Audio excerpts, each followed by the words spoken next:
Bonjour tout le monde, j'espère que vous allez bien. Aujourd'hui, je vais vous reparler justement des relations toxiques, plus particulièrement du pervers narcissique et de ses peurs. Parce que oui, comme ça, a priori, quand on l'écoute, on a l'impression qu'il n'en a pas. Du moins, c'est son discours, comme il veut paraître brillant, supérieur aux autres, etc. etc. Et il donne l'impression de tout contrôler, de tout maîtriser, y compris lui-même, d'où le fait que quand il se passe quelque chose, lui va être dans la certitude de «c'est comme ça, c'est pas autrement» et comme la victime, elle, va être dans le doute, de dire: «Bah, il a l'air tellement sûr de lui que c'est peut-être moi qui me trompe» et cetera et là, quand le petit doute arrive, bon, bah, voilà, le reste continue et là, on rentre dans une magnifique, manipulation et emprise qui ne nous permet plus d'être nous-mêmes. Mais en attendant, même s'il paraît, il ou elle, PN, mais le PN paraît, n'avoir aucune peur, en réalité, il en a une vraie. C'est que, autour de lui, nous découvrons qui il est réellement. Parce que comme il a besoin d'être admiré, comme il a besoin d'être entouré de personnes qui sont à sa disposition finalement et sur lesquelles il a le contrôle et cette dynamique-là. Si là, d'un seul coup, il n'a plus, il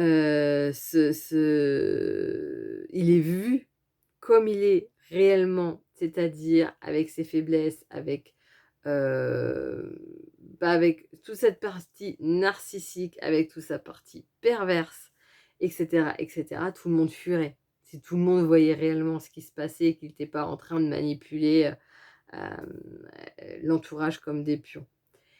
Eh bien, ça, c'est finalement sa plus grande peur. Ce qui fait qu'il est devenu un excellent acteur pour qu'en toutes circonstances, il ne le montre pas. Au contraire, il sache parfaitement donner le change, à tel point que lui oublie lui-même que tout ça est faux, que tout ça est une illusion, que tout ça est un jeu, on va dire, pour lui, et qui s'amuse, voilà, à faire avec les gens comme si c'était des marionnettes, en n'ayant strictement rien à faire des répercussions que ça aura sur ces personnes, de l'impact, pour elles, mais aussi pour l'entourage et cetera.